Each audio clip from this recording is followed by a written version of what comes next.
Welcome everyone to another edition of Play It Through, and on this edition it's Mario Brothers for the NES, brought to us by Nintendo. This is the NES port of the original 1984 classic arcade game from Nintendo, which is actually a follow-up to the original Donkey Kong game. Many home versions of the Mario Brothers arcade game were created during the mid-80s, however the NES version is probably one of the best, and it should be, being that it's on actually Nintendo's own system. Over the years, there's been many re-releases of the Mario Bros. Arcade game, including being a minigame not only in the Super Mario Bros. 3, but was also released as a minigame in many of the Super Mario Advance titles, on the GameCube in Animal Crossing, as well as an e-reader version. So here we go with Mario Bros. For the NES. Like many of the other classic arcade ports for the NES, you have the choice of playing 1 or 2 players, as well as a Game A and a Game B. The difference between Game A and Game B is that when you flip an enemy on Game A, it takes 20 seconds for them to change color and get back up. However, in B, it only takes 15 seconds. Also, it takes 80 seconds for a fireball to appear in Game A, where in Game B, it only takes 60 seconds for a fireball. In Mario Bros., we take control of course, Mario, as well as his brother Luigi in the 2-player mode. Mario and Luigi are both plumbers, and they must get rid of the pests that are clogging up the pipes in each stage. The game is broken up into many different phases, which will pretty much go on forever.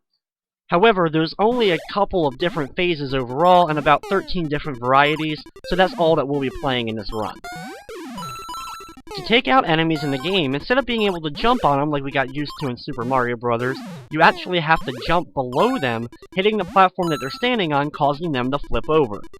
In the first few levels of the game, you have only one creature to deal with, the Shell Creeper. Now this of course would later become the Koopa Troopa, which we all know and love from the Mario Bros. Series. Every few phases, you get a bonus game where you have to jump along the platforms quickly enough in order to collect a certain amount of coins. If you're able to collect all the coins before the time runs out, not only do you get a bonus for each coin, you get a big bonus for collecting all of them.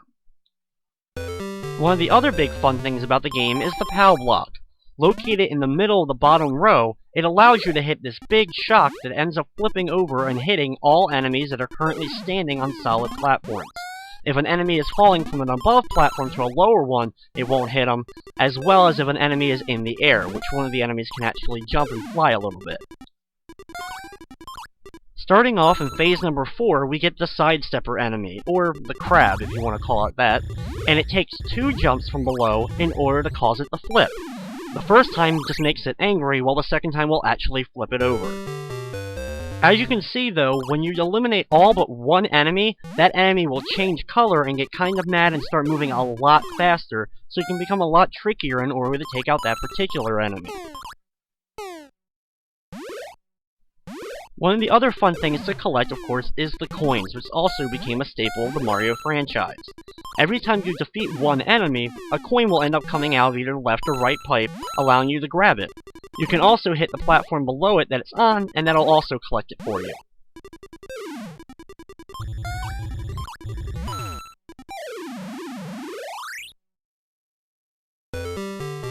Starting in phase number 6, you'll see the Fighter Fly for the first time.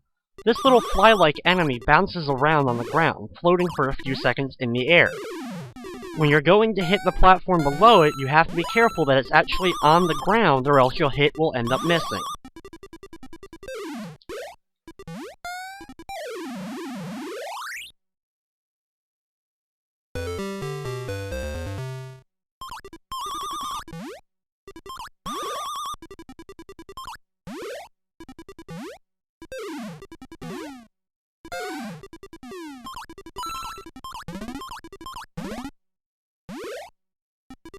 At this point, we've seen all the new enemies that you actually have to defeat in order to complete a phase.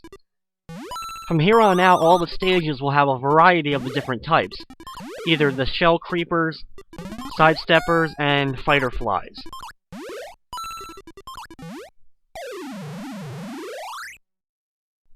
Phase number 8 is another one of the bonus levels.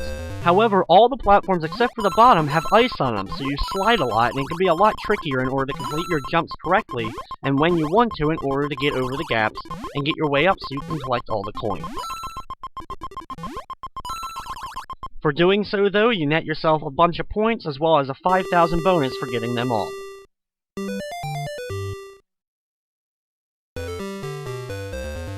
Phase number 9 starts off the last set of new stages to go through.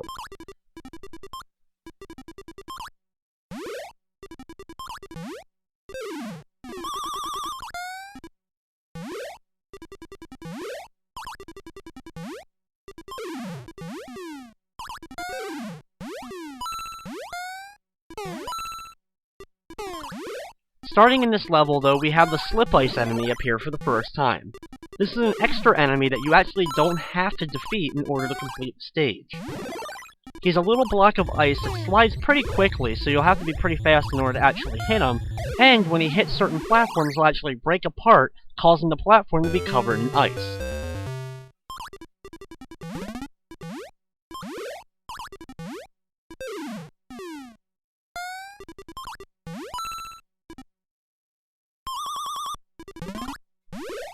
Of course, also taking too long in a stage will cause different amounts of fireballs to spawn as well.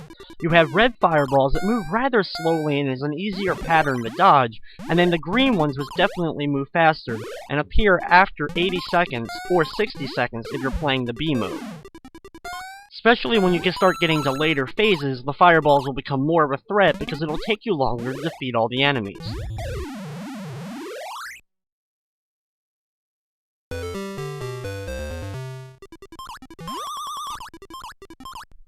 Phase number 11 is the second to last new phase of the game. After phase number 12, they start to repeat a little bit, mainly repeating only phases 8 through 12. Sometimes with the crab enemies, especially if there's two coming at you closely, just try to hit it once instead of actually trying to hit both times and trying to get flipped over. Sometimes it's best just to hit it once, then go to the other one and try to hit that one, and just wait for him to come back around by going all the way down into the pipe and coming back out the top. Of course, also be careful that if an enemy changes colors while it's on its back, it's about to transform and get back up on its feet and try to start attacking you again.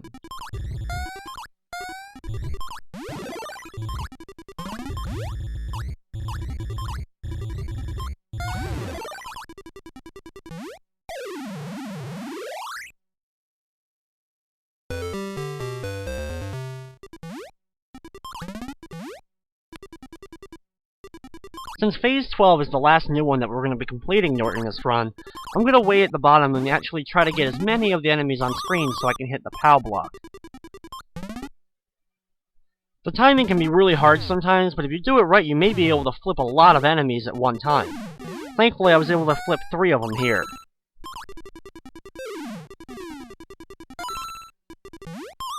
Also, of course, the more enemies you can kind of flip in a row and hit them all relatively next to one another, it'll net you more points each one you do.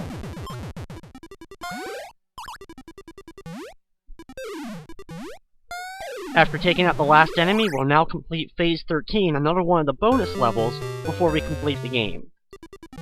This one is the exact same as the previous one we did, as the platforms are covered in ice, so you have to do your best to not slide off and take your time while making your way up. Grabbing yourself the last coin will give you your bonus points, and complete all 13 of the different types of phases of Mario Brothers. From here on out, the phases will continue to go up, starting with phase number 14. However, it's usually just a repeat of phases 8 through 12, and that'll continue to loop for the rest of time. And with that, that's going to wrap up this edition of Play It Through. I'd like to thank you for watching, and of course, I hope you enjoyed.